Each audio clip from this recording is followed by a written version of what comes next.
नमस्कार दोस्तों, जय हिंद जय भारत।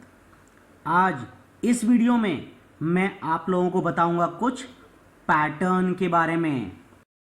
उससे पहले अगर आप लोगों ने मेरा चैनल सब्सक्राइब नहीं किया है तो प्लीज़ इसे सब्सक्राइब करें।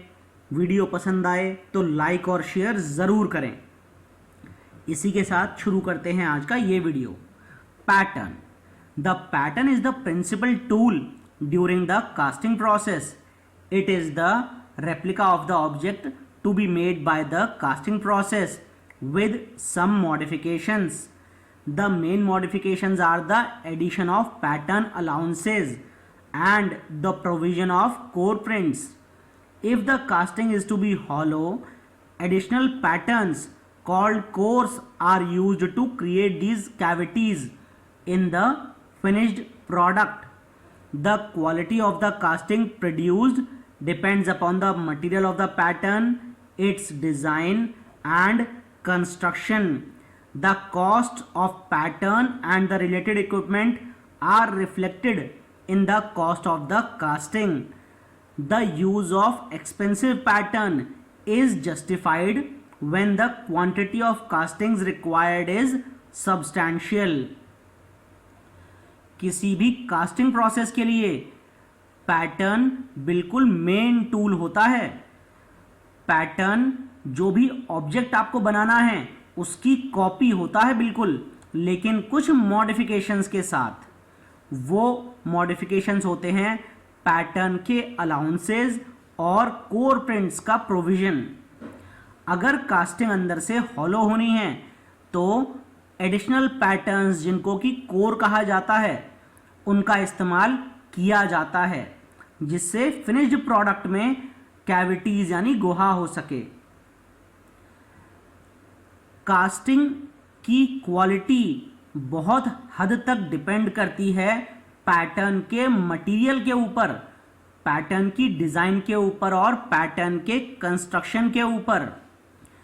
जो भी कॉस्ट कास्टिंग की आती है उसमें पैटर्न और इक्विपमेंट्स की भी कॉस्ट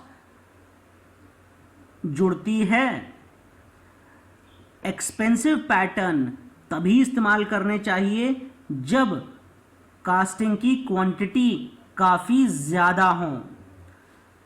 नीचे यहाँ डायग्राम दिया हुआ है एक सिंपल पैटर्न का, और यहाँ पर अगर ये आपको हॉलो करना है तो यहाँ पे आपको कोर देना पड़ेगा।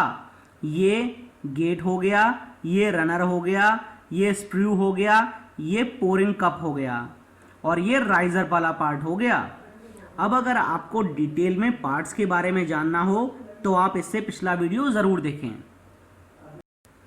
अब अगर शॉर्ट में कहा जाए तो हम कह सकते हैं In casting, a pattern is a replica of the object to be cast, used to prepare the cavity into which molten material will be poured during the casting process. Patterns used in sand casting may be made of wood, metal, plastics or other materials. यानी कि जो भी final object आपको बनाना है उसकी copy होता है pattern, लेकिन उसमें कुछ मॉडिफिकेशंस होते हैं। पैटर्न का इस्तेमाल कैविटी यानी गुहा बनाने के लिए होता है, जिसमें कि पिघली हुई धातु डाली जाती है कास्टिंग के दौरान। पैटर्न जो कि सैंड कास्टिंग में इस्तेमाल होते हैं वो वुड, मेटल, प्लास्टिक या फिर किसी और मटेरियल के भी हो सकते हैं। अब अगर फंक्शंस ऑफ द पैटर्न की बात की जाए तो a pattern prepares a mould cavity for the purpose of making a casting.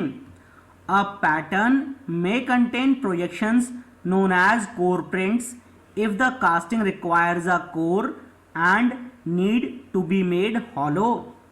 Runner, gates and risers used for feeding molten metal in the mould cavity may form a part of the pattern. Patterns properly made and having finished and smooth surfaces reduces casting defects. A properly constructed pattern minimises the overall cost of the casting. यानी कि pattern का main काम होता है मिट्टी में एक cavity बनाना, यानी गुहा बनाना। पैटर्न में प्रोजेक्शंस, जिनको कि कोर प्रिंट्स कहा जाता है, वो भी हो सकते हैं अगर ज़रूरत है तो, और कास्टिंग को हॉलो बनाना है तो।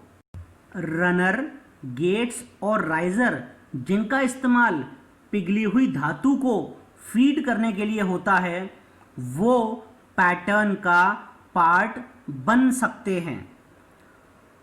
पैटर्न जो कि सही से बना हो और फिनिश्ड और स्मूथ सरफेस हो, उससे कास्टिंग डिफेक्ट रिड्यूस होते हैं। अगर पैटर्न प्रॉपरली बना है तो उससे कास्टिंग की कॉस्ट भी कम आती है। अब अगर पैटर्न के मटेरियल के बारे में बात की जाए तो patterns may be constructed from the following materials. Each material has its own advantages, limitations and field of application.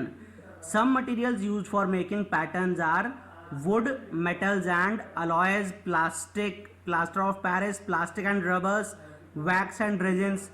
To be suitable for use, the pattern material should be easily worked, shaped and joined, light in weight, strong, hard and durable, resistant to wear and abrasion, resistant to corrosion and to chemical reactions, dimensionally stable and unaffected by variation in temperature and humidity, available at low cost.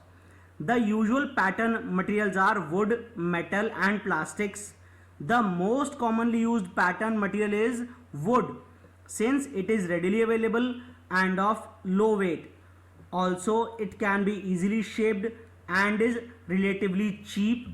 The main disadvantage of wood is its absorption of moisture, which can cause distortion and dimensional changes.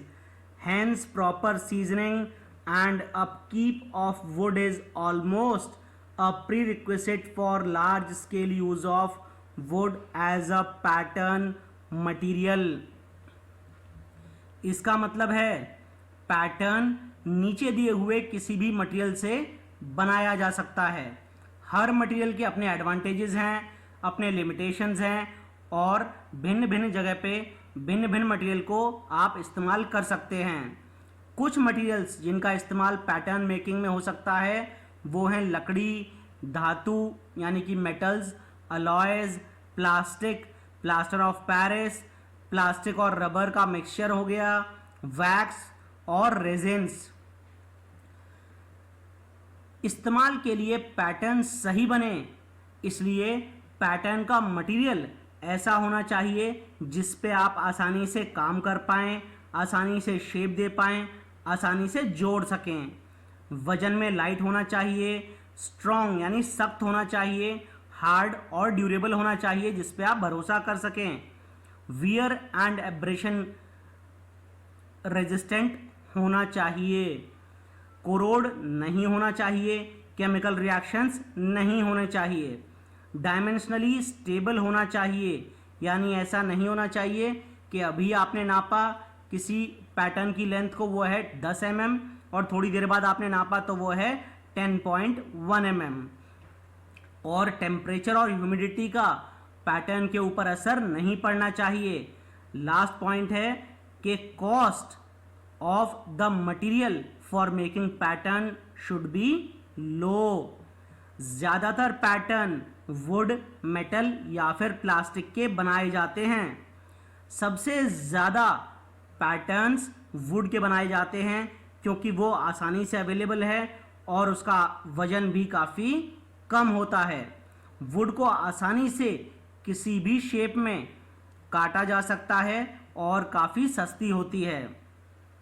इसका सबसे बड़ा disadvantage है कि would moisture को यानी नमी को absorb कर लेती है, जिसकी वजह से उसके शेप में कुछ चेंजेस आ जाते हैं, डायमेंशनल चेंजेस भी हो जाते हैं।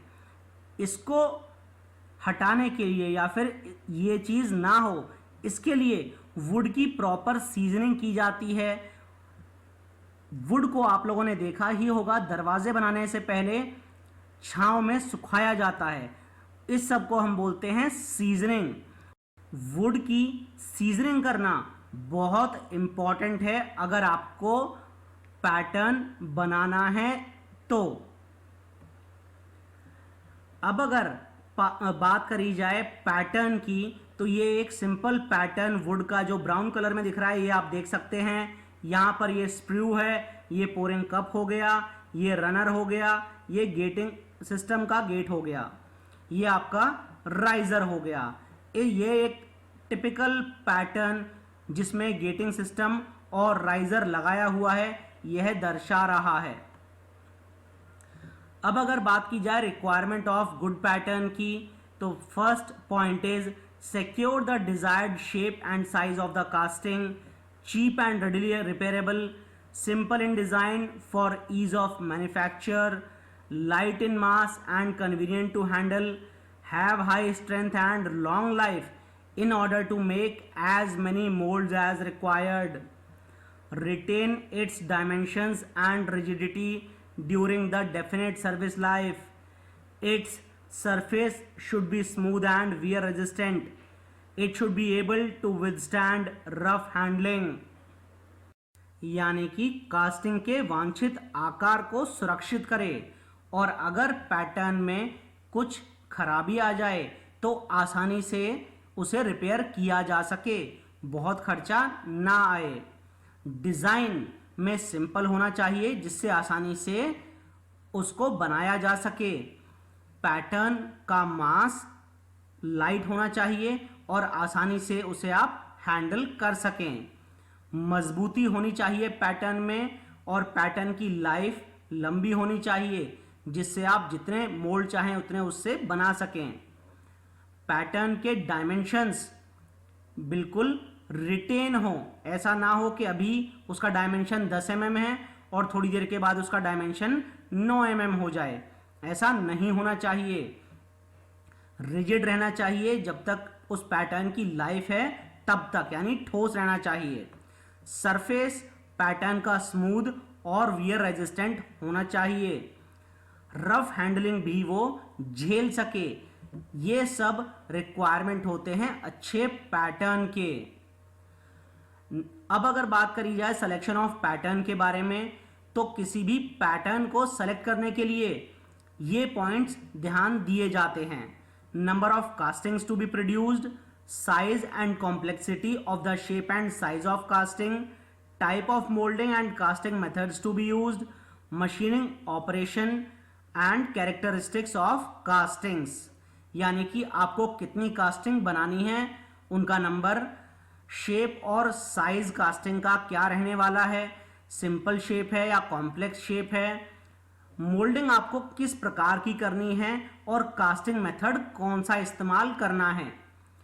फाइनल प्रोडक्ट बनने के बाद मशीनिंग ऑपरेशन कौन सा होने वाला है, या पैटर्न के ऊपर आप किस प्रकार मशीनिंग ऑपरेशन कर सकते हैं, और कास्टिंग के कैरेक्टरिस्टिक्स, इन सब के ऊपर डिपेंड करता है कि पैटर्न आपका कैसा रहने वाला है। आज इस वीडियो में बस इतना ही। अगले वीडियो में मैं लेकर आऊंगा पैटर्न अलाउंसेस। तब तक के लिए जय हिंद, जय भारत।